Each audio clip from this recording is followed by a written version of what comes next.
Yo, welcome back to Ishan Extras and welcome back to Today We Will Read. And today we will read Aranyak by Bibhutibhushan Bandyopadhyay. এর আগে আমরা প্রথম থেকে সপ্তম পরিচ্ছেদ অবধি পড়েছি এবং আজকে আমরা পড়ব অষ্টম পরিচ্ছেদ। So sit back, relax and let's read Aranyak together. অষ্টম পরিচ্ছেদ। প্রকৃতি তার নিজের ভক্তদের যা দেন তা অতি অমূল্য দান। অনেক দিন ধরিয়া প্রকৃতির সেবা না করিলে কিন্তু সে দান মেলে না। আর কি ঈর্ষার স্বভাব প্রকৃতি রানীর।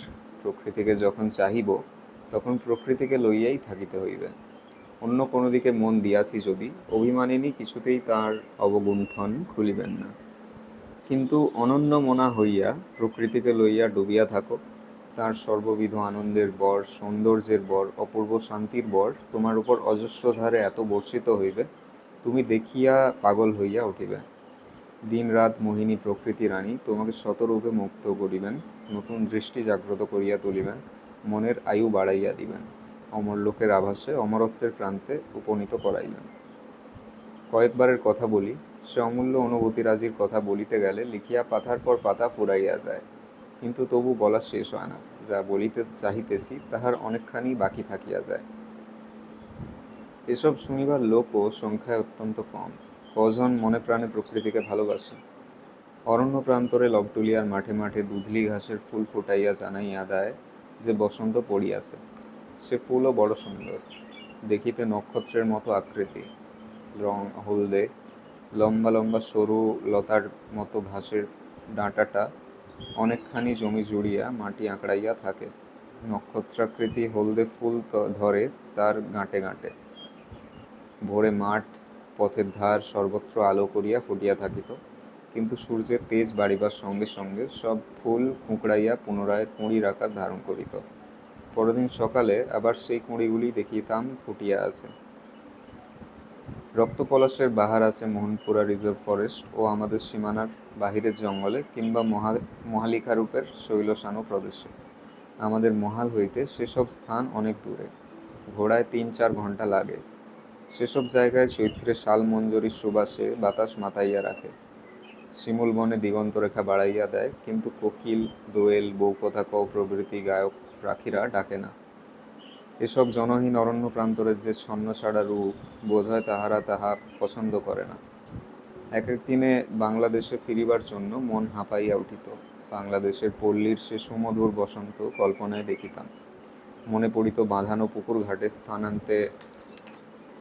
স্নানান্তে আর্দ্রবস্ত্রে গমনরতা কোনো তরুণী বধূর ছবি, মাঠের ধারে ফুল ফোটা ঘেঁটু বন, বাতাবি লেবু ফুলের সুগন্ধে মোহময় ঘন ছায়া ভরা অপরাহ্ন। দেশকে কি ভালো করিয়াই চিনিলাম বিদেশে গিয়া। দেশের জন্য এই মনোবেদনা দেশে থাকিতে কখনো অনুভব করি নাই।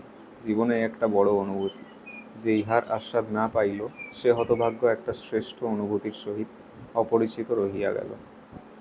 কিন্তু যে কথাটা বারবার নানাভাবে বলিবার চেষ্টা করিতেছি, কিন্তু কোনোবারই ঠিকমতো বুঝাইতে পারিতেছি না, সেটা হইতেছে এই প্রকৃতি একটা রহস্যময় অসীমতার, দূরধিগম্যতার, বিরাটত্বের ও ভয়াল গা ছমছম করানো সৌন্দর্যের দিকটা। না দেখিলে কি করিয়া বুঝাইব সে কি জিনিস। জনশূন্য বিশাল লবটুলিয়া বৈহারের দিগন্তব্যাপী দীর্ঘ বনঝাও ও কাশের বনে নিস্তব্ধ অপরাহ্নে একা ঘোড়ার উপর বসিয়া এখানকার প্রকৃতির এই রূপ আমার সারা মনকে অসীম রহস্যানুভূতিতে আচ্ছন্ন করিয়া দিয়াছে। কখনো তাহা আসিয়াছে ভয়ের রূপে, কখনো আসিয়াছে একটা নিস্পৃহ উদাস গম্ভীর মনোভাবের রূপে, কখনো আসিয়াছে কত মধুময় স্বপ্ন দেশ বিদেশের নরনারীর বেদনার রূপে। সে যেন খুব উচ্চদরের নীরব সঙ্গীত, নক্ষত্রের ক্ষীণ আলোর তালে, জ্যোৎস্নারাত্রের অবাস্তবতায় ঝিল্লির টানে, ধাবমান উল্কার অগ্নিপুচ্ছের জ্যোতিতে তার লয় সঙ্গতি। সে রূপ তাহার না দেখাই ভালো, যাহাকে ঘরদুয়ার বাঁধিয়া সংসার করিতে হইবে। প্রকৃতির সে মোহিনী রূপের মায়া মানুষকে ঘর ছাড়া করে, উদাসীন ছন্নছাড়া ভবঘুরে Harry Johnston, Marco Polo, Hudson, Shackleton করিয়া তোলে। গৃহস্থ সাজিয়া ঘরকন্যা করিতে দেয় না। অসম্ভব তাহার পক্ষে ঘরকন্যা করা, যে একবার সে ডাক শুনিয়াছে। সে অনবগুণ্ঠিতা মোহিনীকে একবার যে প্রত্যক্ষ করিয়াছে। গভীর রাত্রে ঘরের বাহিরে একা আসিয়া দাঁড়াইয়া দেখিয়াছি অন্ধকার প্রান্তরের অথবা ছায়াহীন ধুধু জ্যোৎস্না ভরা রাত্রির রূপ। তার সৌন্দর্যে পাগলা হইতে হয়। একটুও বাড়াইয়া বলিতেছি না। আমার মনে হয় দুর্বল চিত্ত মানুষ যাহারা, তাহাদের পক্ষে সেরূপ না দেখাই ভালো। সর্বনাশী রূপ সে, সকলের পক্ষে তার টাল সামলানো বড় কঠিন। তবে একথাও ঠিক, প্রকৃতিকে সেরূপে দেখাও ভাগ্যের ব্যাপার। এমন বিজন বিশাল উন্মুক্ত অরণ্য প্রান্তর, শৈলমালা, বনঝাউ আর কাশের বন কোথায় যেখানে সেখানে। তার সঙ্গে যোগ চাই গভীর নিশিথিনীর নীরবতার ও তার অন্ধকার বা জ্যোৎস্নার। এত যোগাযোগ সুলভ হইলে পৃথিবীতে কবি আর পাগলে দেশ ছাইয়া যাইত না। একদিন প্রকৃতির সে রূপ কিভাবে প্রত্যক্ষ করিয়াছিলাম সে ঘটনা বলি। পূর্ণিয়া হইতে উকিলের তার পাইলাম, পরদিন সকাল 10টার মধ্যে আমার সেখানে হাজির হইতে হইবে, অন্যথায় স্টেটের একটা বড় মোকদ্দমায় আমাদের হার সুনিশ্চিত। আমাদের মহাল হইতে পূর্ণিয়া 55 মাইল দূরে। রাত্রের ট্রেন মাত্র একখানি। যখন তার হস্তগত হইল তখন 17 মাইল দূরবর্তী কাটারিয়া স্টেশনে গিয়া সে ট্রেন ধরা অসম্ভব। ঠিক হইল এখনই ঘোড়ায় রওনা হইতে হইবে। কিন্তু পথ সুদীর্ঘ বটে, বিপদসংকুলও বটে, বিশেষ করিয়া এই রাত্রিকালে, এই অরণ্য অঞ্চলে। সুতরাং তহসিলদার সুজন সিং আমার সঙ্গে যাইবে ইহাও ঠিক হইল। সন্ধ্যায় দুজনে ঘোড়া ছাড়িলাম। কাছারি ছাড়িয়া জঙ্গলে পড়িতেই কিছু পরে কৃষ্ণা তৃতীয়া চাঁদ উঠিল। অস্পষ্ট জ্যোৎস্নায় বন প্রান্তর আরো অদ্ভুত দেখাইতেছে। পাশাপাশি দুজনে চলিয়াছি, আমি আর সুজন সিং। পথ কখনো উঁচু কখনো নিচু, সাদা বালির উপর জ্যোৎস্না পড়িয়া চকচক করিতেছে। ঝোপঝাপ মাঝে মাঝে, আর শুধু কাশ আর ঝাউবন চলিয়াছে। সুজন সিং গল্প করিতেছে। জ্যোৎস্না ক্রমেই ফুটিতেছে, বন জঙ্গল বালুচর ক্রমশ স্পষ্টতর হইতেছে। বহুদূর পর্যন্ত নিচু জঙ্গলের শীর্ষদেশে একটানা সরল রেখায় চলিয়া গিয়াছে যতদূর দৃষ্টি যায়। ধুধু প্রান্তর একদিকে, অন্যদিকে জঙ্গল। বাঁদিকে দূরে অনুচ্চ শৈলমালা। নির্জন নীরব, মানুষের বসতি কুত্রাপি নাই, সাড়া নাই, শব্দ নাই, যেন অন্য কোনো অজানা গ্রহের মধ্যে নির্জন বনপথে দুটি মাত্র প্রাণী আমরা। এক জায়গায় সুজন সিং ঘোড়া থামাইল। ব্যাপার কি? পাশের জঙ্গল হইতে একটি ভারী বন্য শূকর একদল ছানাপোনা লইয়া আমাদের পথ পার হইয়া বাঁদিকের জঙ্গলে ঢুকিতেছে। সুজন সিং বলিল, তবুও ভালো হুজুর, ভেবেছিলাম বুনো মহিষ। মোহনপুরা জঙ্গলের কাছে আসিয়া পড়িয়াছে বুনো মহিষের ভয় এখানে খুব। সেদিনও একজন লোক মরিয়াছে মহিষে। আরও কিছু দূর গিয়া জ্যোৎস্নায় দূর হইতে কালো মতো সত্যই কি একটা দেখা গেল। সুজন বলিল, ঘোড়া ভয় পাবে হুজুর, ঘোড়া রুখুন। শেষে দেখা গেল সেটা নড়েও না চড়েও না। একটু একটু করিয়া কাছে গিয়া দেখা গেল সেটা একটা কাশের খুপরি। আবার ঘোড়া ছুটাইয়া দিলাম। মাঠ ঘাট বন, ধু ধু জ্যোৎস্না ভরা বিশ্ব। কি একটা সঙ্গীহারা পাখি আকাশের গায়ে কি বনের মধ্যে কোথায় ডাকিতেছে। টি টি টি টি। ঘোড়ার খুরে বড় বালি উঠিতেছে। ঘোড়া এক মুহূর্ত থামাইবার উপায় নাই। উড়াও, উড়াও। অনেকক্ষণ একভাবে কষিয়া পিঠ টনটন করিতেছে। জিনের বসিবার জায়গাটা গরম হইয়া উঠিয়াছে। ঘোড়া ছাড়তোক ভাঙিয়া দুলকি চাল ধরিয়াছে। আমার ঘোড়াটা আবার বড্ড ভয় পায়, এজন্য সতর্কতার সঙ্গে সামনের পথে অনেক দূর পর্যন্ত নজর রাখিয়া চলিয়াছি। হঠাৎ থমকিয়া ঘোড়া দাঁড়াইয়া গেলে ঘোড়া হইতে ছিটকাইয়া পড়া অনিবার্য। কাশের মাথায় ঝুঁটি বাঁধিয়া জঙ্গলে পথ ঠিক করিয়া রাখিয়াছে, রাস্তা বলিয়া কিছু নাই। সেই কাশের ঝুঁটি দেখিয়া এই গভীর জঙ্গলে পথ ঠিক করিয়া লইতে হয়। একবার সুজন সিং বলিল, হুজুর, এ পথটা যেন নয়, পথ ভুলেছি আমরা। আমি সপ্তর্ষিমণ্ডল দেখিয়া ধ্রুবতারা ঠিক করিলাম, পূর্ণিয়া আমাদের মহাল হইতে খাড়া উত্তরে। তবে ঠিকই আছি। সুজনকে বুঝাইয়া বলিলাম। সুজন বলিল, না হুজুর, কুশি নদীর খেয়া পেরোতে হবে যে, খেয়া পার হয়ে তবে সোজা উত্তরে যেতে হবে। এখন উত্তর পূর্ব কোণ কেটে বেরোতে হবে। অবশেষে পথ মিলিল। জ্যোৎস্না আরও ফুটিয়াছে। সে কি জ্যোৎস্না, কি রূপ রাত্রির! নির্জন বালুচরে দীর্ঘ বনঝাউয়ের জঙ্গলের পাশের পথে জ্যোৎস্না যাহারা কখনো দেখে নাই তাহারা বুঝিবে না এ জ্যোৎস্নার কি চেহারা। এমন উন্মুক্ত আকাশতলে ছায়াহীন উদাস গভীর জ্যোৎস্না ভরা রাত্রিতে বন পাহাড় প্রান্তরের পথের জ্যোৎস্না, বালুচরের জ্যোৎস্না কজন দেখিয়াছে! সে কি ছুট! পাশাপাশি চলিতে চলিতে দুই ঘোড়াই হাঁপাইতেছে। শীতেও ঘাম দেখা দিয়াছে আমাদের গায়ে। এক জায়গায় বনের মধ্যে একটা শিমুল গাছের তলায় আমরা ঘোড়া থামাইয়া একটু বিশ্রাম করি, সামান্য মিনিট 10। একটা ছোট নদী বহিয়া গিয়া অদূরে কুসু নদীর সাথে মিশিয়াছে, শিমুল গাছটাতে ফুল ফুটিয়াছে। বনটা সেখানে চারিদার হইতে আসিয়া আমাদের এমন ঘিরিয়াছে যে পথের চিহ্ন মাত্র নাই, অথচ খাটো খাটো গাছপালার বন। শিমুল গাছটাই সেখানে খুব উঁচু, বনের মধ্যে মাথা তুলিয়া দাঁড়াইয়া আছে। দুজনেরই জল পিপাসা পাইয়াছে দারুণ। জ্যোৎস্না ম্লান হইয়া আসে, অন্ধকার বনপথ, পশ্চিম দিগন্তের দূর শৈলমালার পিছনে শেষ রাত্রির চন্দ্র ঢলিয়া পড়িয়াছে। ছায়া দীর্ঘ হইয়া আসিল, পাখি পাখালির শব্দ নাই কোনো দিকে, শুধু ছায়া ছায়া, অন্ধকার মাঠ, অন্ধকার বন। শেষ রাত্রির বাতাস বেশ ঠান্ডা হইয়া উঠিল। ঘড়িতে রাত প্রায় 4টা। ভয় হয় শেষ রাত্রের অন্ধকারে বুনো হাতির দল সামনে না আসে। মধুবনী জঙ্গলে একপাল বুনো হাতিও আছে। এবার আশেপাশে ছোট ছোট পাহাড়, তার মধ্যে দিয়া পথ। পাহাড়ের মাথায় নিষ্পত্র শুভ্রকাণ্ড গোলগলি ফুলের গাছ, কোথাও রক্তপলাশের বন। শেষ রাত্রে চাঁদ ডোবা অন্ধকারে বন পাহাড় অদ্ভুত দেখায়। পূর্ব দিক ফর্সা হইয়া আসিল, ভোরের হাওয়া বহিতেছে, পাখির ডাক কানে গেল। ঘোড়ার সর্বাঙ্গ দিয়া দরদর ধারে ঘাম ছুটিতেছে। ছুট ছুট খুব ভালো ঘোড়া, তাই এই পথে সমানে এত ছুটিতে পারে। সন্ধ্যায় কাছারি ছাড়িয়াছি, আর ভোর হইয়া গেল। সম্মুখে এখনো যেন পথের শেষ নাই, সেই একঘেয়ে বন পাহাড়। সামনের পাহাড়ের পিছন থেকে টকটকে লাল সিঁদুরের গোলার মতো সূর্য উঠিতেছে। পথের ধারে এক গ্রামে ঘোড়া থামাইয়া কিছু দুধ কিনিয়া দুজনে খাইলাম। পরে আরো ঘণ্টা 2 চলিয়াই পূর্ণিয়া শহর। পূর্ণিয়ায় স্টেটের কাজ শেষ করিলাম, সে যেন নিতান্ত অন্য মনস্কতার সহিত। মন পড়িয়া রহিল পথের দিকে। আমার সঙ্গীর ইচ্ছা কাজ শেষ করিয়াই বাহির হইয়া পড়ে। আমি তাহাকে বাধা দিলাম। জ্যোৎস্না রাত্রে এতটা পথ অশ্বারোহণে যাইবার বিচিত্র সৌন্দর্যের পুনরাস্বাদনের লোভে গেলামও তাই। পরদিন চাঁদ একটু দেরিতে উঠিলেও ভোর পর্যন্ত জ্যোৎস্না পাওয়া গেল। আর কি সে জ্যোৎস্না! কৃষ্ণপক্ষের স্তিমিতালোক চন্দ্রের জ্যোৎস্না বনে পাহাড়ে যেন এক শান্ত স্নিগ্ধ অথচ এক আশ্চর্যরূপে অপরিচিত স্বপ্ন জগতের রচনা করিয়াছে। সেই খাটো খাটো কাশ জঙ্গল, সেই পাহাড়ের সানুদেশে পীতবর্ণ গোলগলি ফুল, সেই উঁচু নিচু পথ, সব মিলিয়ে যেন কোনো বহুদূরের নক্ষত্রলোক। মৃত্যুর পরে অজানা কোন অদৃশ্য লোকে অশরীরী হইয়া উড়িয়া চলিয়াছি।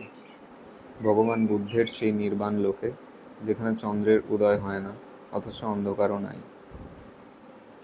অনেকখানি পরে যখন এই মুক্ত জীবন ত্যাগ করিয়া সংসারে প্রবেশ করি, তখন কলিকাতা শহরের ক্ষুদ্র গলির বাসাবাড়িতে বসিয়া স্ত্রীর সেলাইয়ের কল চালনার শব্দ শুনিতে শুনিতে অবসর দিনের দুপুরে কতবার এই রাত্রির কথা, এই অপূর্ব আনন্দের কথা, এই জ্যোৎস্না মাখা রহস্যময় বনশ্রীর কথা, শেষ রাত্রের চাঁদ ডোবা অন্ধকারে পাহাড়ের উপর শুভ্রকাণ্ড গোলগলি গাছের কথা, শুকনো কাশ জঙ্গলে সোঁদা সোঁদা তাজা গন্ধের কথা ভাবিয়াছি। কতবার কল্পনায় আবার ঘোড়ায় চড়িয়া জ্যোৎস্না রাত্রে পূর্ণিয়া গিয়াছি। চৈত্র মাসের মাঝামাঝি একদিন খবর পাইলাম সীতাপুর গ্রামে রাখালবাবু নামে এক বাঙালি ডাক্তার ছিলেন। তিনি কাল রাত্রে হঠাৎ মারা গিয়েছেন। ইহার নাম পূর্বে কখনো শুনি নাই। তিনি যে ওখানে ছিলেন তাহা জানিতাম না। শুনিলাম আজ 20-22 বৎসর তিনি সেখানে ছিলেন। ও অঞ্চলে তাহার প্রসাদ ছিল, ঘরবাড়িও নাকি করিয়াছিলেন ওই গ্রামেই। তাহার স্ত্রী পুত্র সেখানেই থাকে। এই অবাঙালির দেশে একজন বাঙালি ভদ্রলোক মারা গিয়েছেন হঠাৎ। তাহার স্ত্রী পুত্রের কি দশা হইতেছে, কে তাহাদের দেখাশোনা করিতেছে, তাহার সৎকার বা শ্রাদ্ধশান্তির কি ব্যবস্থা হইতেছে, এসব জানিবার জন্য মন অত্যন্ত চঞ্চল হইয়া উঠিল। ভাবিলাম আমার প্রথম কর্তব্য হইতেছে সেখানে গিয়া সেই শোকসন্তপ্ত পরিবারের খোঁজখবর লওয়া। খবর লইয়া জানিলাম গ্রামটি এখান হইতে মাইল 20 দূরে, কড়ারি খাসমহলের সীমানায়। বৈকালের দিকে সেখানে গিয়া পৌঁছিলাম।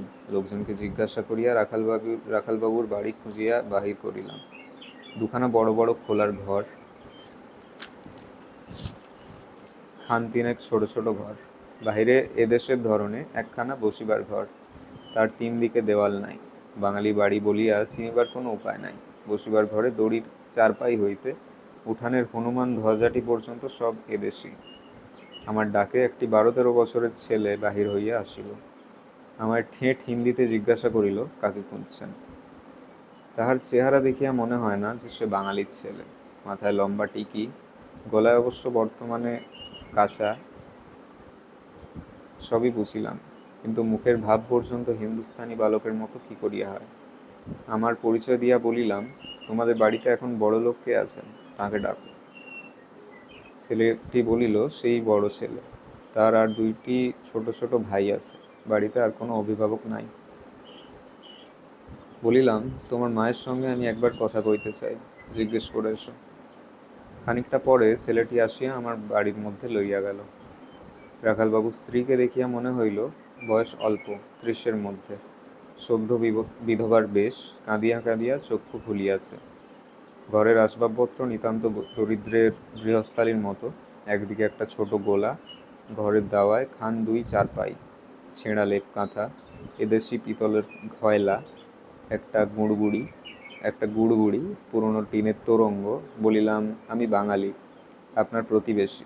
আমার কানে গেল রাখালবাবুর কথা, তাই এলাম। আমার এখানে একটা কর্তব্য আছে বলে মনে করি। আমার কোনো সাহায্য যদি দরকার হয় নিঃসংকোচে বলুন। রাখালবাবুর স্ত্রী কপাটের আড়ালে দাঁড়াইয়া নিঃশব্দে কাঁদিতে লাগিলেন। আমি বুঝাইয়া শান্ত করিয়া পুনরায় আমার আসিবার উদ্দেশ্য ব্যক্ত করিলাম। রাখালবাবুর স্ত্রী এবার আমার সামনে বাহির হইলেন। কাঁদিতে কাঁদিতে বলিলেন, আপনি আমার দাদার মতো। আমাদের এই ঘোর বিপদের সময় ভগবান আপনাকে পাঠিয়েছেন। ক্রমে কথায় কথায় জানা গেল এই বাঙালি পরিবার সম্পূর্ণ নিঃস্ব ও অসহায় এই ঘোর বিদেশে। রাখালবাবু গত 1 বৎসরের উপর শয্যাগত ছিলেন। তাঁর চিকিৎসার ও সংসার খরচে সঞ্চিত অর্থ সব নিঃশেষ হইয়া গিয়াছে। এখন এমন উপায় নাই যে তাঁর শ্রাদ্ধের জোগাড় হয়। জিজ্ঞাসা করিলাম, আচ্ছা, রাখালবাবু তো অনেক দিন ধরে এই অঞ্চলে আছেন, কিছু করতে পারেননি? রাখালবাবুর স্ত্রীর সংকোচ ও লজ্জা অনেকটা দূর হইয়াছিল। তিনি যেন এই প্রবাসে, এই দুর্দিনে একজন বাঙালির মুখ দেখিয়া অকুলে কুল পাইয়াছেন, মুখের ভাবে মনে হইল। বলিলেন, আগে কি রোজগার করতেন জানি না, আমার বিয়ে হয়েছে এই 15 বছর। আমার সতীন মারা যেতে আমায় বিয়ে করেন। আমি এসে পর্যন্ত দেখছি কোনো রকমের সংসার চলে। এখানে ভিজিটের টাকা বড় কেউ একটা দেয় না। গম দেয়, মকাই দেয়। গত বছর মাঘ মাসে উনি অসুখে পড়লেন, সেই থেকে আর 1টি পয়সা ছিল না। তবে এদেশের লোক খারাপ নয়, যার কাছে যা পাওনা ছিল বাড়ি বয়সে সব গম, কলাই, মকাই দিয়ে গেছে। তাই চলেছে, হয়তো না খেয়ে মরতো সবাই। আপনার বাপের বাড়ি কোথায়, সেখানে খবর দেওয়া হয়েছে? রাখালবাবুর স্ত্রী কিছুক্ষণ চুপ করিয়া থাকিয়া বলিলেন, খবর দেবার কিছু নেই। আমার বাপের বাড়ি কখনো দেখিনি। ছিল মুর্শিদাবাদ জেলায়। ছেলেবেলা থেকে আমি সাহেবগঞ্জে ভগ্নিপতির বাড়িতে মানুষ। মা বাবা কেউ ছিলেন না। আমার সে দিদি আমার বিয়ের পর মারা যান। ভগ্নিপতি আবার বিয়ে করেছেন। তার সঙ্গে আমার আর সম্পর্ক কি? রাখালবাবুর কোনো আত্মীয় স্বজন কোথাও নেই? দেশে জ্ঞাতি ভাইয়েরা আছে শুনতাম বটে, কিন্তু তারা কখনো সংবাদ দেয়নি। উনিও দেশে যাতায়াত করতেন না। তাদের সঙ্গে সদ্ভাবও নেই। তাদের খবর দেওয়া না দেওয়া সমান। এক মামা শ্বশুর আছেন আমরা শুনতাম কাশীতে, তাও তার ঠিকানা জানি না। ভয়ানক অসহায় অবস্থা। আপনার জন কেহ নাই। এই বন্ধুহীন বিদেশে 2-3টি নাবালক ছেলে লইয়া সহায় সম্পদশূন্য বিধবা মহিলাটির দশা ভাবিয়া মন রীতিমতো দমিয়া গেল। তখনকার মতো যাহা করা উচিত তা করিয়া আমি কাছারিতে ফিরিয়া আসিলাম। সদরে লিখিয়া স্টেট হইতে আপাতত 100 টাকা সাহায্যের ব্যবস্থা করিয়া রাখালবাবুর শ্রাদ্ধও কোনো রকমে শেষ করিয়া দিলাম। ইহার পর আরও 12 কয়েক রাখালবাবুর বাড়িতে গিয়াছি। স্টেট হইতে মাসে 10টি টাকা সাহায্য মঞ্জুর করাইয়া লইয়া প্রথমবারের টাকাটা নিজেই দিতে গিয়াছিলাম। দিদি খুব যত্ন করিতেন, অনেক স্নেহ আত্মীয়তার কথা বলিতেন।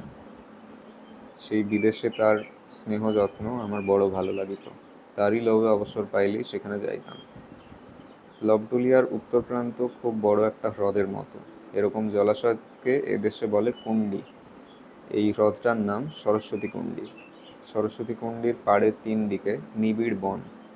এ ধরনের বন আমাদের মোহালে বা লবডুলিয়াতে নাই। এ বনে বড় বড় বনস্পতিদের নিবিড় সমাবেশ। জলের সান্নিধ্যবশত হোক বা যে জন্যই হোক, বনের তলদেশে নানা বিচিত্র লতাপাতা বন্যপুষ্পের ভিড়। এই বন বিশাল সরস্বতী কুণ্ডির নীল জলকে 3 দিকে অর্ধচন্দ্রাকারে ঘিরিয়া রাখিয়াছে। একদিকে ফাঁকা, সেখান হইতে পূর্ব দিকে বহুদূর প্রসারিত নীল আকাশ ও দূরের শৈলমালা চোখে পড়ে।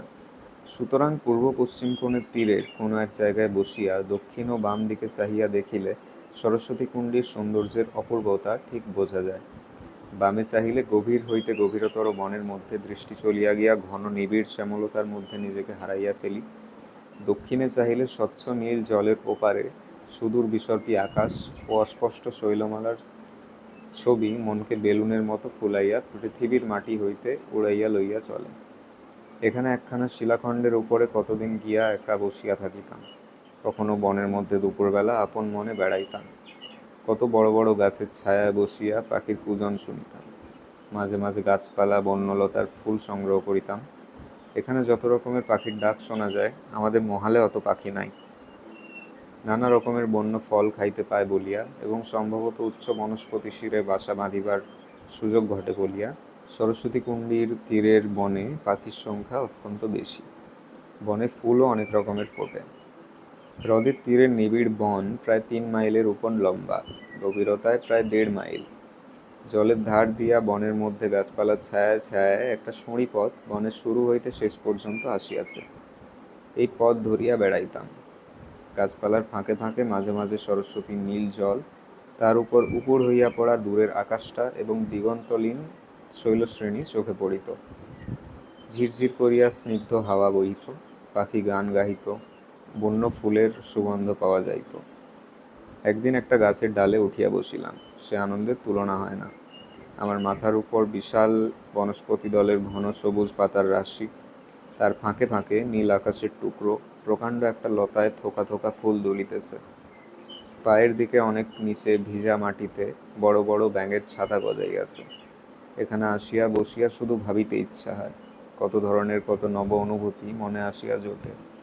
এক প্রকার অতল সমাহিত অতিমানস চেতনা ধীরে ধীরে গভীর অন্তঃস্থল হইতে বাহিরের মনে ফুটিয়া উঠিতে থাকে। এ আসে গভীর আনন্দের মূর্তি ধরিয়া। প্রত্যেক বৃক্ষলতার হৃৎস্পন্দন যেন নিজের বুকের রক্তের শান্ত স্পন্দনের মধ্যে অনুভব করা যায়। আমাদের যেখানে মহাল, সেখানে পাখির বৈচিত্র্য এত নাই। সেখানটা যেন অন্য জগৎ। তার গাছপালা জীবজন্তু অন্য ধরনের। পরিচিত জগতে বসন্ত যখন দেখা দিয়াছে, লবডলিয়ায় তখন একটা কোকিলের ডাক নাই, একটা পরিচিত বসন্তের ফুল নাই। সে যেন রুক্ষ কর্কশ ভৈরবী মূর্তি, সৌম্য সুন্দর বটে, কিন্তু মাধুর্যহীন। মনকে অভিভূত করে ইহার বিশালতায়, রুক্ষতায়। কোমল বর্জিত খাড়ব সুর, মালকোষ কিংবা চৌতালের ধ্রুপদ, মিষ্টত্বের কোনো পর্দার ধার মাড়াইয়া চলে না। সুরের গম্ভীর উদাত্ত রূপে মনকে অন্য এক স্তরে লইয়া পৌঁছাইয়া দেয়। সরস্বতী কুণ্ডী সেখানে ঠুংরি। সুমিষ্ট সুরের মধুর ও কোমল বিলাসিতায় মনকে আর্দ্র ও স্বপ্নময় করিয়া তোলে। স্তব্ধ দুপুরে ফাল্গুন চৈত্র মাসে এখানে তীর তরুর ছায়ায় বসিয়া পাখির কূজন শুনিতে শুনিতে মন কত দূরে চলিয়া যাইত। বন্য নিম গাছের সুগন্ধি নিমফুলের সুবাস ছড়াইত বাতাসে। জলে জলজ লিলির দল ফুটিত। কতক্ষণ বসিয়া থাকিয়া সন্ধ্যার পর সেখান হইতে উঠিয়া আসিতাম। নাড়া বইহার জরিপ হইতেছে প্রজাদের মধ্যে পিলির জন্য। আমিনদের কাজ দেখাইবার জন্য প্রায় সেখানে যাইতে হয়। ফিরিবার পথে মাইল 2 পূর্ব দক্ষিণ দিকে একটু ঘুরিয়া যাই, শুধু সরস্বতী কুণ্ডীর এই বনভূমিতে ঢুকিয়া বনের ছায়ায় খানিকটা বেড়াইবার লোভে। সেদিন ফিরিতেছিলাম বেলা 3টার সময়। খর রৌদ্রে বিস্তীর্ণ রৌদ্রদগ্ধ প্রান্তর পার হইয়া ঘর্মাক্ত কলেবরে বনের মধ্যে ঢুকিয়া ঘন ছায়ায় ছায়ায় জলের ধার পর্যন্ত গেলাম। প্রান্তর সীমা হইতে জলের কিনারা প্রায় 1.5 মাইলের কম নয়, কোনো কোনো স্থানে আরও বেশি। একটা গাছের ডালে ঘোড়া বাঁধিয়া নিবিড় ঝোপের তলায় একখানা অয়েলক্লথ পাতিয়া একেবারে শুইয়া পড়িলাম। ঘন ঝোপের ডালপালা চারিধার হইতে এমনভাবে আমায় ঢাকিয়াছে যেন বাহির হইতে আমাকেও দেখিতে পাইবে না। হাত 2 উপরেই গাছপালা, মোটা মোটা কাঠের মতো শক্ত গুঁড়িওয়ালা কি এক প্রকার বনলতা জড়াজড়ি করিয়া ছাদ রচনা করিয়াছে। একটা কি গাছ হইতে হাতখানেক লম্বা বড় বড় বনশিমের মতো সবুজ সবুজ ফল আমার প্রায় বুকের কাছে দুলিতেছে। আরেকটা কি গাছ ডালপালা প্রায় অর্ধেক ঝোপটা জুড়িয়া, তাহাতে কুচো কুচো ফুল ধরিয়াছে। ফুলগুলি এত ছোট যে কাছে না গেলে চোখে পড়ে না, কিন্তু কি ঘন নিবিড় সুবাস সে ফুলের। ঝোপের নিভৃত তল ভারাক্রান্ত সেই অজানা বনপুষ্পের সুবাসে। পূর্বেই বলিয়াছি, সরস্বতী কুণ্ডীর বন পাখির আড্ডা। এত পাখিও আছে এখানকার বনে। কত ধরনের, কত রং বেরঙের পাখি।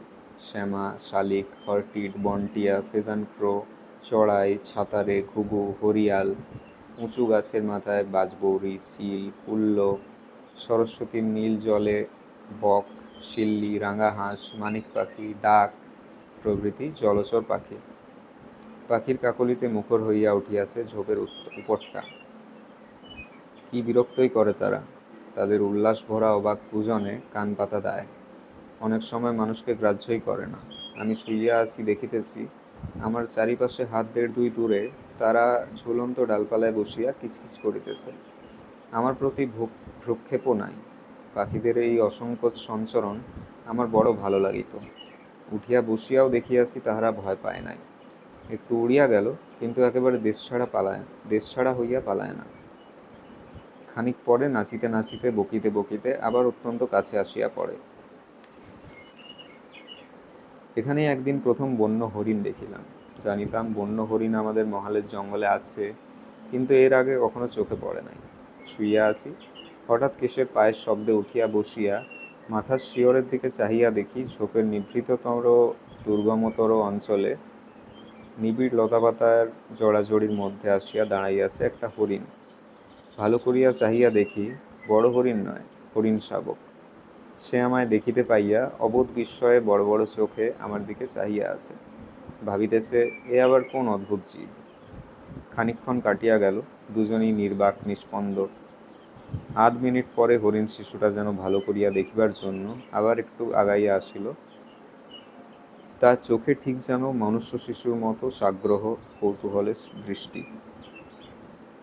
আরও কাছে আসিত কিনা জানি না। আমার ঘোড়াটা সে সময় হঠাৎ পা নাড়িয়া গা ঝাড়া দিয়া ওঠাতে হরিণ শিশু চকিত ও সন্ত্রস্তভাবে ঝোপের মধ্য দিয়া দৌড়াইয়া তাহার মায়ের কাছে সংবাদটা দিতে গেল। তারপর কতক্ষণ ঝোপের তলায় বসিয়া রইলাম। গাছপালার ফাঁকে ফাঁকে চোখে পড়ে সরস্বতী কুণ্ডীর নীল জল, অর্ধচন্দ্রাকারে দূর শৈলমালার পাদদেশ পর্যন্ত প্রসারিত। আকাশ নীল, মেঘের লেশ নাই কোনো দিকে। কুণ্ডীর জলচর পাখির দল ঝগড়া, কলরব, তুমুল দাঙ্গা শুরু করিয়াছে। একটা গম্ভীর ও প্রবীণ মানিক পাখি তীরবর্তী এক উচ্চ বনস্পতির শীর্ষে বসিয়া থাকিয়া থাকিয়া তাহার বিরক্তি জ্ঞাপন করিতেছে। জলের ধারে ধারে বড় বড় গাছের মাথায় বকের দল এমন ঝাঁক বাঁধিয়া আছে, দূর হইতে মনে হয় যেন সাদা সাদা থোকা থোকা ফুল ফুটিয়াছে। রোদ ক্রমশ রাঙা হইয়া আসিল। ওপারে শৈলচূড়ায় যেন তামার রং ধরিয়াছে। বকের দল ডানা মেলিয়া উড়িতে আরম্ভ করিল। গাছপালায় মগ ঢালে রোদ উঠিয়া গেল। পাখির পূজন বাড়িল, আরও বাড়িল অজানা বনকুসুমের সেই সুঘ্রাণটা। অপরাহ্নের ছায়ায় গন্ধটা যেন আরও ঘন, আরও সুমিষ্ট হইয়া উঠিয়াছে। একটা বেজি খানিক দূর হইতে মাথা উঁচু করিয়া আমার দিকে একদৃষ্টে চাহিয়া দেখিতেছে। কি নিভৃত শান্তি, কি অদ্ভুত নির্জনতা! এতক্ষণ তো আছি এখানে, 3.5 ঘন্টার কম নয়। বন্য পাখির কাকলি ছাড়া অন্য কোনো শব্দ শুনি নাই। আর পাখিদের পায়ে পায়ে ডালপাতার মুচমুচানি, শুষ্ক পত্র বা লতার টুকরা পতনের শব্দ। মানুষের চিহ্ন নাই কোনো দিকে। নানা বিচিত্র ও বিভিন্ন গড়ন বনস্পতিদের শীর্ষদেশে। এই সন্ধ্যার সময় রাঙা রোদ পড়িয়া তাদের শোভা হইয়াছে অদ্ভুত। তাদের কত গাছের মগডাল জড়াইয়া লতা উঠিয়াছে। এক ধরনের লতাকে এদেশে বলে ভিঁওরা লতা। আমি তাহার নাম দিয়েছি ভোমরা লতা। সে লতা যে গাছের মাথায় উঠিবে আষ্টে পৃষ্ঠে জড়াইয়া ধরিয়া থাকে। এই সময় ভোমরা লতায় ফুল ফোটে। ছোট ছোট বনজুঁইয়ের মতো সাদা সাদা ফুলে কত বড় বড় গাছের মাথা আলো করিয়া রাখিয়াছে। অতি চমৎকার সুঘ্রাণ, অনেকটা যেন প্রস্ফুটিত সর্ষে ফুলের মতো, তবে অতটা উগ্র নয়। সরস্বতী কুণ্ডের বনে কত বন্য শিউলি গাছ। শিউলি গাছের প্রাচুর্য এক এক জায়গায় এত বেশি যেন মনে হয় শিউলির বন। বড় বড় শিলাখণ্ডের উপর শরতের প্রথমে সকালবেলা রাশি রাশি শিউলি ফুল ঝরিয়া পড়িয়াছিল। দীর্ঘ এক রকমের কর্কশ ঘাস সেই পাথরের আশেপাশে। বড় বড় ময়না কাটার গাছ তার সঙ্গে জড়াইয়াছে। কাঁটা, ঘাস, শিলাখণ্ড সব তাতেই রাশি রাশি শিউলি ফুল। আর্দ্র ছায়াগহন স্থান, তাই সকালের ফুল এখনো শুকাইয়া যায় নাই। সরস্বতী হ্রদকে কত রূপেই দেখিলাম। লোকে বলে সরস্বতী কুণ্ডীর জঙ্গলে বাঘ আছে। জ্যোৎস্না রাত্রে সরস্বতীর বিস্তৃত জলরাশির কৌমুদী স্নাত শোভা দেখিবার লোভে রাস পূর্ণিমার দিন তহসিলদার বনোয়ারিলালের চোখে ধুলা দিয়া আজমাবাদের সদর কাছারি আসিবার ছুতায় লবটুলিয়া ডিহি কাছারি হইতে লুকাইয়া একা ঘোড়ায় এখানে আসিয়াছি। বাঘ দেখি নাই বটে, কিন্তু সেদিন আমার সত্যই মনে হইয়াছিল এখানে মায়াবিনী বনদেবীরা গভীর রাত্রে জ্যোৎস্নাস্নাত হ্রদের জলে জলকেলি করিতে নামে। চারিধারে নীরব নিস্তব্ধ পূর্ব তীরের ঘন বনে কেবল শৃগালের ডাক শোনা যাইতেছিল। দূরের শৈলমালা ও বনশীর্ষ অস্পষ্ট দেখাইতেছে। জ্যোৎস্নার হিম বাতাসে গাছপালা ও ভোমরালতার নৈশ পুষ্পের মৃদু সুবাস। আমার সামনে বন ও পাহাড়ে বেষ্টিত নিস্তরঙ্গ বিস্তীর্ণ হ্রদের বুকে হৈমন্তী পূর্ণিমার থই থই জ্যোৎস্না, পরিপূর্ণ ছায়াহীন জলের উপর পড়া ক্ষুদ্র ক্ষুদ্র বিচিমালায় প্রতিফলিত হওয়া অপার্থিব দেবালোকের জ্যোৎস্না। ভোমরালতার সাদা ফুলের ছাওয়া বড় বড় বনস্পতি শীর্ষে জ্যোৎস্না পড়িয়া মনে হইতেছে গাছে গাছে পরিদের শুভ্র বস্ত্র উড়িতেছে। আর এক ধরনের পোকা একঘেয়ে ডাকিতেছিল। ঝিঝি পোকার মতোই দু একটা পত্রপতনের শব্দ বা খসখস করিয়া শুষ্ক পত্ররাশির উপর দিয়া বন্যজন্তুর পলায়নের শব্দ। বনদেবীরা আমরা থাকিতে তো আর আসে না, কত গভীর রাত্রে আসে কে জানে। আমি বেশি রাত পর্যন্ত হিম সহ্য করিতে পারি নাই, ঘণ্টাখানেক থাকিয়াই ফিরি। সরস্বতী কুণ্ডীর এই পরিদের প্রবাদ এখানেই শুনিয়াছিলাম। শ্রাবণ মাসে একদিন আমাকে উত্তর সীমানা জরিপের ক্যাম্পে রাত্রি যাপন করিতে হয়। আমার সঙ্গে ছিল আমিন রঘুবর প্রসাদ। সে আগে গভর্নমেন্টে চাকুরি করিয়াছে। মোহনপুরা রিজার্ভ ফরেস্ট ও এ অঞ্চলের বনের সঙ্গে তার 25-30 বছরের পরিচয়। তাহার কাছে সরস্বতী কুণ্ডীর কথা তুলিতেই সে বলিল, হুজুর, ও মায়ার কুণ্ডী, ওখানে রাত্রে হুরি পরীরা নামে। জ্যোৎস্না রাত্রে তারা কাপড় খুলে রাখে ডাঙায় ওইসব পাথরের ওপর, রেখে জলে নামে। সে সময় যে তাদের দেখতে পায় তাকে ভুলিয়ে জলে নামিয়ে ডুবিয়ে মারে। জ্যোৎস্নার মধ্যে দেখা যায় মাঝে মাঝে পরীদের মুখ জলের উপরে পদ্মফুলের মতো জেগে আছে। আমি দেখিনি কখনো, হেড সার্ভেয়ার ফতে সিং একদিন দেখেছিলেন। একদিন তারপর তিনি গভীর রাত্রে একা ওই হ্রদের ধারে বনের মধ্যে দিয়ে যাচ্ছিলেন সার্ভে তাঁবুতে। পরদিন সকালে তার লাশ কুণ্ডির জলে ভাসতে দেখা যায়। বড় মাছে তার এক কান খেয়ে ফেলেছিল। হুজুর, ওখানে আপনি ওরকম যাবেন না। এই সরস্বতী কুণ্ডীর ধারে একদিন দুপুরে এক অদ্ভুত লোকের সন্ধান পাইলাম। সার্ভে ক্যাম্প হইতে ফিরিবার পথে একদিন হ্রদের তীরের বনপথ দিয়া আস্তে আস্তে আসিতেছি। বনের মধ্যে দেখি একটি লোক মাটি খুঁড়িয়া কি যেন করিতেছে। প্রথমে ভাবিলাম লোকটা ভুঁই কুমড়া তুলিতে আসিয়াছে। ভুঁই কুমড়া লতা জাতীয় উদ্ভিদ। মাটির মধ্যে লতার নিচে চাল কুমড়ার আকারের প্রকাণ্ড কণ্ড জন্মায়, ওপর হইতে বোঝা যায় না। কবিরাজি ঔষধে লাগে বলিয়া বেশ দামে বিক্রয় হয়। কৌতূহলবশত ঘোড়া হইতে নামিয়া কাছে গেলাম। দেখি ভুঁই কুমড়া নয়, কিছু নয়, লোকটা কিসের যেন বীজ পুঁতিয়া দিতেছে। আমায় দেখিয়া সে থতমত খাইয়া অপ্রতিভ দৃষ্টিতে আমার দিকে চাহিল। বয়স হইয়াছে, মাথায় কাঁচা ফাঁকা চুল, সঙ্গে একটা চটের থলে, তার ভিতর হইতে ছোট একখানা কোদালের আগাটুকু দেখা যাইতেছে। একটা শাবল পাশে পড়িয়া, ইতস্তত কতকগুলি কাগজের মোড়ক ছড়ানো। বলিলাম, তুমি কে, এখানে কি করছো? সে বলিল, হুজুর কি ম্যানেজার বাবু? হ্যাঁ, তুমি কে? নমস্কার, আমার নাম যুগল প্রসাদ। আমি আপনাদের লবটুলিয়ার পাটোয়ারি বনোয়ারিলালের চাচাতো ভাই। তখন আমার মনে পড়িল, বনোয়ারি পাটোয়ারি একবার কথায় কথায় তাহার চাচাতো ভাইয়ের কথা তুলিয়াছিল। উঠাইবার কারণ, আজমাবাদের সদর কাছারিতে, অর্থাৎ আমি যেখানে থাকি, সেখানে একজন মুহুরির পদ খালি ছিল। বলিয়াছিলাম একটা ভালো লোক দেখিয়া দিতে। বনোয়ারি দুঃখ করিয়া বলিয়াছিল, লোক তো তাহার সাক্ষাৎ চাচাতো ভাইই ছিল, কিন্তু লোকটা অদ্ভুত মেজাজের, একরকম খামখেয়ালি উদাসীন ধরনের। নইলে কায়েতি হিন্দিতে অমন হস্তাক্ষর, অমন পড়ালেখার এলেম এ অঞ্চলের বেশি লোকের নাই। জিজ্ঞাসা করিয়াছিলাম, কেন, সে কি করে? বনোয়ারি বলিয়াছিল, তার নানা বাতিক হুজুর। এখানে ওখানে ঘুরে বেড়ানো এক বাতিক, কিছু করে না, বিয়ে শাদী করেছে, সংসার দেখে না, বনে জঙ্গলে ঘুরে বেড়ায়, অথচ সাধু সন্ন্যাসীও নয়, ওই এক ধরনের মানুষ। এই তাহা হইলে বনোয়ারিলালের সেই চাচাতো ভাই। কৌতূহল বাড়িল। বলিলাম, ও কি পুঁতছ ওখানে? লোকটা বোধহয় গোপনে কাজটা করিতেছিল, যেন ধরা পড়িয়া লজ্জিত ও অপ্রদীপ হইয়া গিয়াছে এমন সুরে বলিল, কিছু না, এই একটা গাছের বীজ। আমি আশ্চর্য হইলাম। কি গাছের বীজ? ওর নিজের জমি নয়, এই ঘোর জঙ্গল, ইহার মাটিতে কি গাছের বীজ ছড়াইতেছে? তাহার সার্থকতাই বা কি? কথাটা তাহাকে জিজ্ঞাসা করিলাম। বলিল, অনেক রকমের বীজ আছে হুজুর। পূর্ণিয়া দেখেছিলাম একটা সাহেবের বাগানে ভারী চমৎকার বিলিতি লতা, বেশ রাঙা রাঙা ফুল, তারই বীজ। আরও অনেক রকম বনের ফুলের বীজ আছে, দূর দূর থেকে সংগ্রহ করে এনেছি। এখানকার জঙ্গলে ওসব লতা ফুল নেই, তাই পুঁতে দিচ্ছি। গাছ হয়ে 2 বছরের মধ্যে ঝাড় বেঁধে যাবে, বেশ দেখাবে। লোকটার উদ্দেশ্য বুঝিয়া তাহার উপর আমার শ্রদ্ধা হইল। লোকটা সম্পূর্ণ বিনা স্বার্থে একটা বিস্তৃত বন্যভূমির সৌন্দর্য বৃদ্ধি করিবার জন্য নিজের পয়সা ও সময় ব্যয় করিতেছে, যে বনে তাহার নিজের বহুস্বত্ব কিছুই নাই।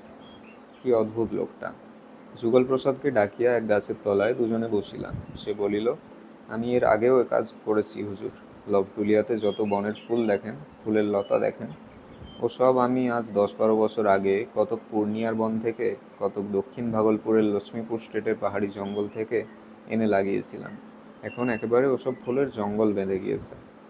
তোমার কি এ কাজ খুব ভালো লাগে? লবটুলিয়া বৈহারের জঙ্গলটা ভারী চমৎকার জায়গা। ওই সব ছোটোখাটো পাহাড়ের গায়ে কি এখানকার বন ঝোপে নতুন নতুন ফুল ফোটাবো, এ আমার বহুদিনের শখ। কি ফুল নিয়ে আসতে? কি করে আমার এদিকে মন গেল তা একটু আগে হুজুরকে বলি।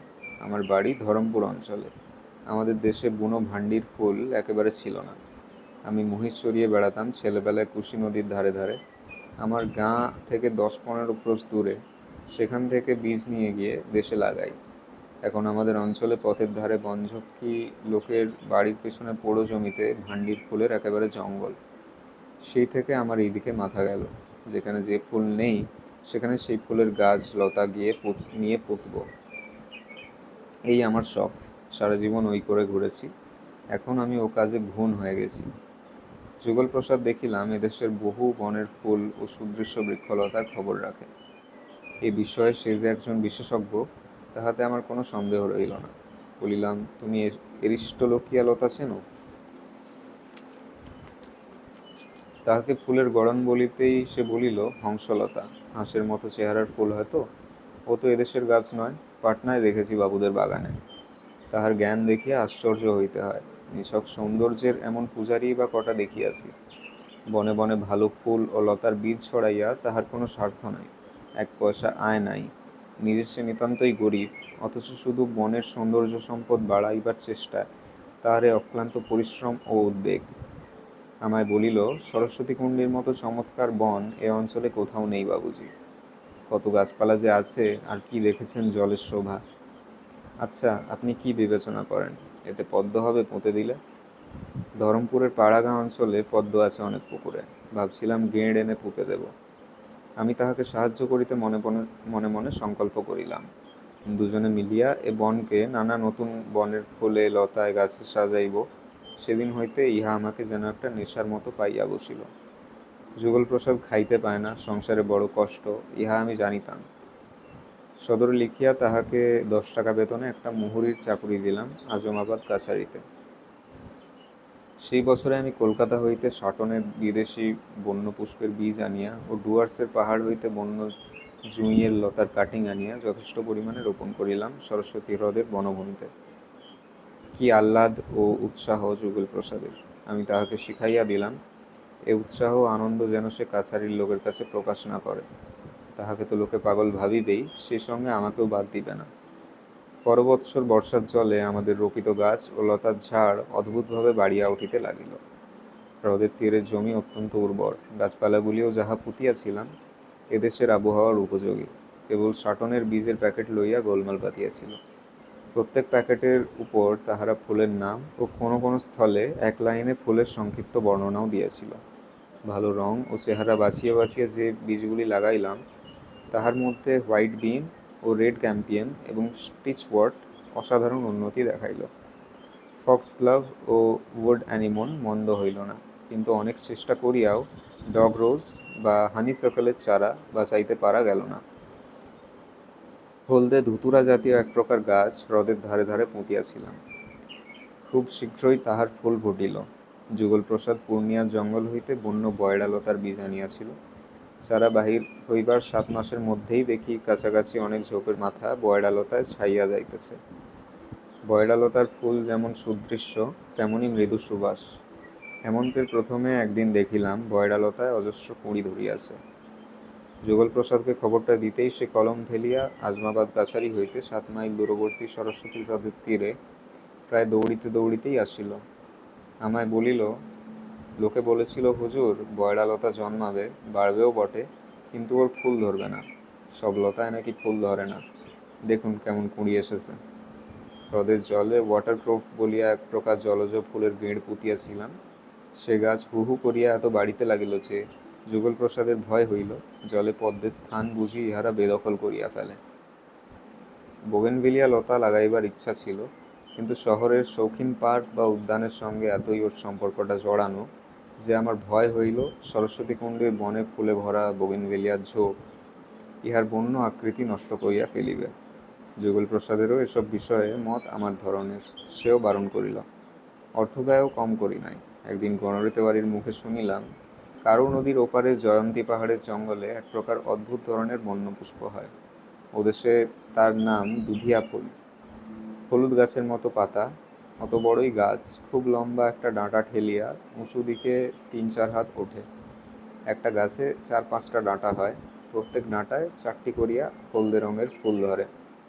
দেখিতে খুব ভালো তো বটেই, ভারী সুন্দর তার সুবাস। রাত্রে অনেক দূর পর্যন্ত সুগন্ধ ছড়ায়।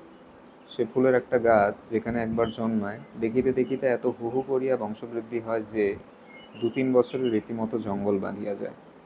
শুনিয়া পর্যন্ত আমার মনের শান্তি নষ্ট হইল। ওই ফুল আনিতেই হইবে। গণরি বলিল, বর্ষাকাল ভিন্ন হইবে না, গাছের গেঁড় আনিয়া পুঁতিতে হয়, জল না পাইলে মরিয়া যাইবে। পয়সা কড়ি দিয়া যুগলপ্রসাদকে পাঠাইলাম। সে বহু অনুসন্ধানে জয়ন্তী পাহাড়ের দুর্গম জঙ্গল হইতে 10-12 গন্ডা গেঁড় জোগাড় করিয়া আনিল।